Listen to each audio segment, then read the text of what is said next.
Film की शुरुआत में हम वायलेट को देखते हैं जिसे उसके पति द्वारा बुरी तरह प्रताड़ित किया जा रहा था और उनके बीच की बहस से यह साफ हो जाता है कि ऐसा पहली बार नहीं हो रहा था। अब वायलेट थक चुकी थी, उसका पति भी उस पर बंदूक ताने हुए था, तो वायलेट भी अपनी छिपी हुई बंदूक निकालती है। उसने अपने पति को गोली मारी या नहीं ये नहीं दिखाया गया है और दृश्य बदल जाता है। कई सालों बाद हमें फिर से वायलेट दिखाई देती है जो मजबूत दिख रही थी। अब उसका पति उसके साथ नहीं था। अपने काम के हिस्से के रूप में वो उन महिलाओं को थेरेपी देती है जिन्हें उनके पतियों ने प्रताड़ित किया है। उसकी बहन और बेटा एक ही घर में रहते हैं और आज कई सालों बाद वो आखिरकार अपनी बहन के कहने पर किसी से मिलने को तैयार हो जाती है। उसने आज तक हेनरी को नहीं देखा था जिससे वायलेट को मिलना था। वो उसके द्वारा बताए गए 5 स्टार रेस्तरां में भी आई। जैसे ही वो यहाँ पहुँचती है वो एक आदमी से टकरा जाती है। खैर वो उस पर ध्यान नहीं देती और बगल में आउटडोर सीट की ओर अपना रास्ता बनाती है जहां वो वेट्रेस से बात करना शुरू कर देती है। फिर रिचर्ड नाम का एक बूढ़ा आदमी उसके पास आता है और वो उसे किसी और नाम से पुकारता है। तब वायलेट उसे आश्चर्य से देखती है। दरअसल वो सोच रहा था कि वायलेट उसकी दोस्त है, लेकिन उसका दोस्त अभी तक नहीं आया था। इस तरह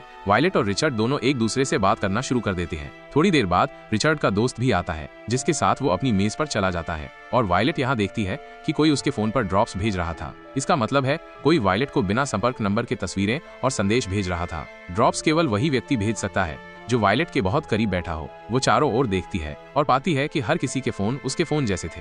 हर कोई फोन का इस्तेमाल कर रहा था। वो पता नहीं लगा सकी कि उसे ड्रॉप्स कौन भेज रहा है। वो ये सब सोच ही रही थी कि हेनरी भी यहाँ आ गया और उसका सारा ध्यान हेनरी की ओर चला गया। अब हेनरी और वायलेट अपनी मेज पर आते हैं और एक दूसरे से औपचारिक रूप से बात करना शुरू कर देते हैं। जब हेनरी वायलेट से उसके बेटे के बारे में पूछता है तो वो तुरंत अपना फोन चेक करने के बारे में सोचती है। वो जांचती है कि उसकी बहन का संदेश नहीं मिला है, लेकिन वो जांचती है कि उसे अभी भी कई ड्रॉप्स मिले हैं जिसके बारे में वो हेनरी को बताती है। हेनरी भी चारों ओर देखने लगता है क्योंकि वो भी जानता था कि ड्रॉप्स भेजने वाला व्यक्ति उनके करीब होना चाहिए। वायलेट उन्हें नजरअंदाज करना शुरू कर देती है, लेकिन कुछ ड्रॉप्स के बाद उसे एक संदेश मिलता है जो उसे चौंका देता है क्योंकि संदेश में लिखा था अपने सुरक्षा कैमरे की जांच करें। वो जल्दी से अपने घर के सीसीटीवी फुटेज तक पहुंचती है और वो देखती है कि कुछ नकाबपोश आदमी उसके घर में घुस गए थे। इस समय उनके हाथों में बंदूक भी थी और ये देखकर वायलेट के होश उड़ जाते हैं। इससे पहले कि वो हेनरी को इसके बारे में बता पाती, उसे नया संदेश मिलता है जिसमें भेजने वाला उसे इस बारे में चुप रहने की चेतावनी दे रहा था। घबराकर वायलेट यहाँ से उठती है और थोड़ी दूर चली जाती है और वो पुलिस को बुलाने की कोशिश करती है। फिर उसे अगला संदेश मिलता है कि मैंने तुम्हारा फोन क्लोन कर लिया है।